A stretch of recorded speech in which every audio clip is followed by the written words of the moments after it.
The whole thing started in the most unexpected way, like a tremor you don't notice until the ground beneath you is already shifting. Oprah Winfrey, the woman who has built a career on composure, grace, and untouchable presence, was caught on camera leaving a courthouse in the middle of the night. Not a red carpet, not a studio set, not some gala dripping in luxury, but a courthouse under pale yellow streetlights that made even her larger-than-life aura look fragile. What shocked me wasn't just the footage itself, but how it hit the internet like a lightning strike. I didn't even know there was a trial happening. No headlines, no news alerts, nothing from the usual channels. The first I heard of it was when my phone wouldn't stop buzzing. Notification after notification, links being thrown into every group chat I was in, TikTok edits flashing her name in giant fonts, Instagram stories with captions in all caps. It wasn't just a ripple, it was a flood. And the message was the same. Something had happened to Oprah, and nobody was supposed to see it. When I finally opened one of the clips, what I saw didn't look like the Oprah we're used to. She had on massive dark sunglasses, even though it was past midnight, walking quickly down courthouse steps while reporters hurled questions at her. Her jaw was locked so tight it looked painful, her lips pressed together like she was holding in words, or maybe holding back tears. A bodyguard flanked her side, brushing away anyone who got too close. The sound of her heels clicking against the stone steps echoed louder than the questions being thrown at her, a sound both sharp and eerie. She clutched her handbag in one hand, her other arm slightly extended like she wanted space from everyone. Another video, shot from further back, showed her approach a black SUV idling at the curb.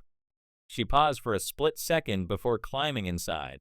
That pause, that hesitation, was enough for cameras to catch just a sliver of her face under the glasses.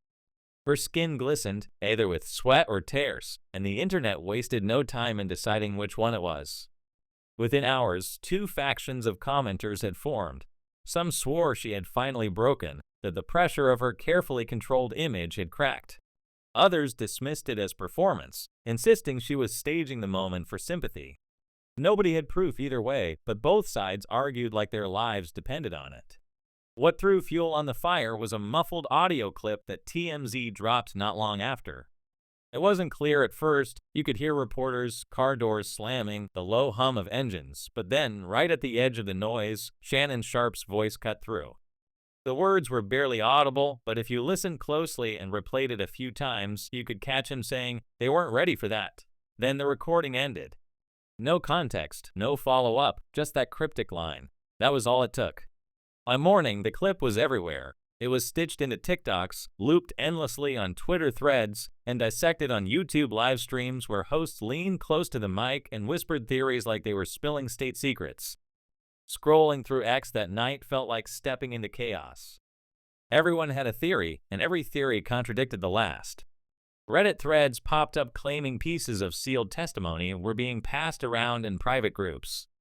The supposed leaks were never concrete, just vague references written like urban legends. My cousin's friend heard this, someone's uncle saw that.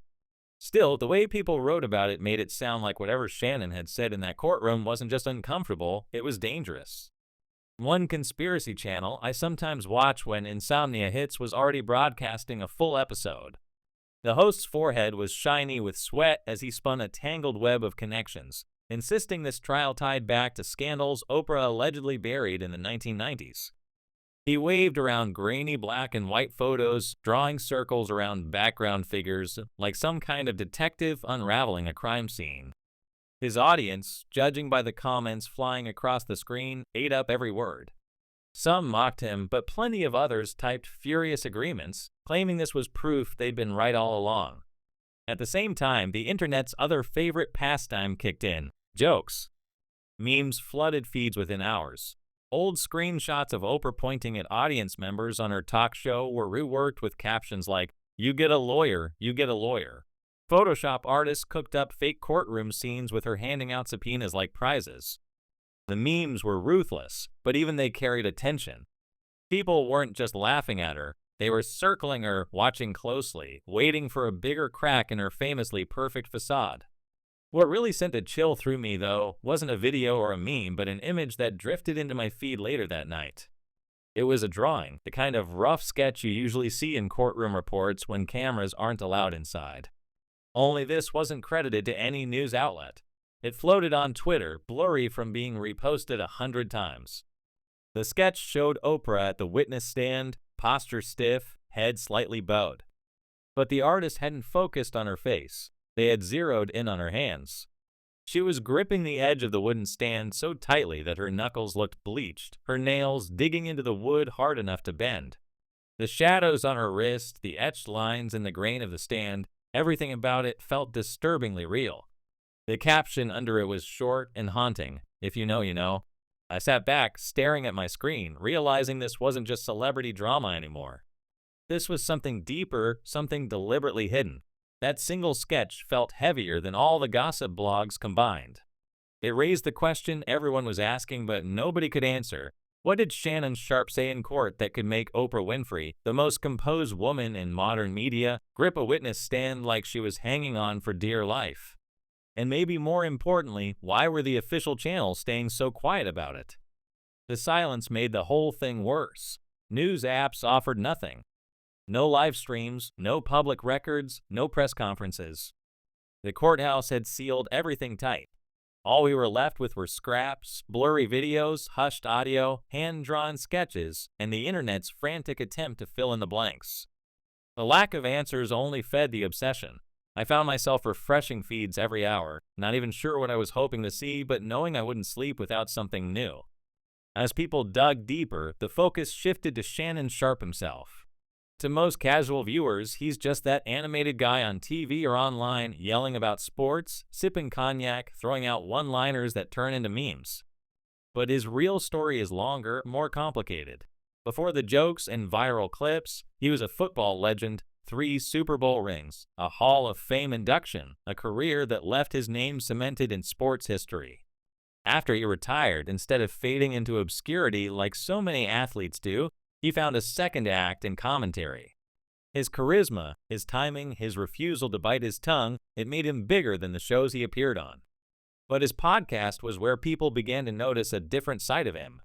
Without TV producers cutting him off or advertisers scripting his words, he spoke freely, and sometimes those unfiltered comments strayed into unsettling territory. He'd drop these little lines that seemed harmless until you looked back on them now. One time, chatting with a music industry guest, he grinned and said, "You ever been to one of those dinners where not everybody eats the same thing?" The guest laughed it off, claiming he didn't know what Shannon meant. Shannon laughed too, but the way he said it stuck with people. It sounded like one of those coded phrases, something innocent on the surface, but loaded with meaning if you were in the know. Another time, he brought up the queen of daytime television. They were discussing public personas, how celebrities present themselves to the world versus how they act when cameras aren't rolling. Shannon said, "The queen of daytime, she don't always smile off camera." He never used Oprah's name directly, but he didn't need to. Everyone knew who he was talking about. Depending on your perspective, it could have been a throwaway line, just casual shade.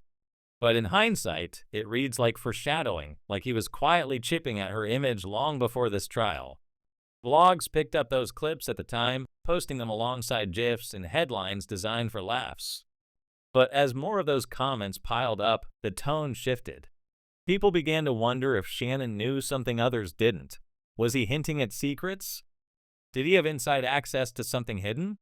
One gossip site even went full conspiracy mode, drawing connections between his travel schedule and Oprah's appearances, as if the two had been circling each other for years. It was easy to dismiss those theories back then as wild stretches, the kind of internet detective work that amounts to nothing. But now, in light of her courthouse exit, the sealed case, and that single haunting sketch of her gripping the stand, those old clips feel like puzzle pieces we weren't supposed to keep. What really made things explode was the rumor of a phone call. Not directly from Oprah, but allegedly from someone close to her camp, reaching out after one of Shannon's podcast episodes. The details of that supposed call were murky at best, half-whispered stories passed around by fans claiming to have inside knowledge. Still, the timing lined up with a shift in his tone. After that point, his podcast episodes carried an edge, like he wasn't just speculating anymore, like he was circling something real. And so here we are, Oprah walking out of a sealed courtroom looking shaken. Shannon Sharpe caught muttering that cryptic line, The internet in flames, memes mixing with conspiracies, rumors mixing with sketches. The official silence making it all feel heavier. It's one of those rare moments where celebrity culture collides with something darker, where you feel that hum in your stomach, the sense that you're witnessing the ripples of something bigger than entertainment. What words could make Oprah grip the witness stand like that? What truth was too dangerous for public transcripts? Why seal the case so quickly? And why, of all people, was Shannon Sharpe the one delivering the blow? The questions linger louder than the answers, and until something cracks, the internet will keep feeding on shadows, replaying those few seconds of footage like they hold a key.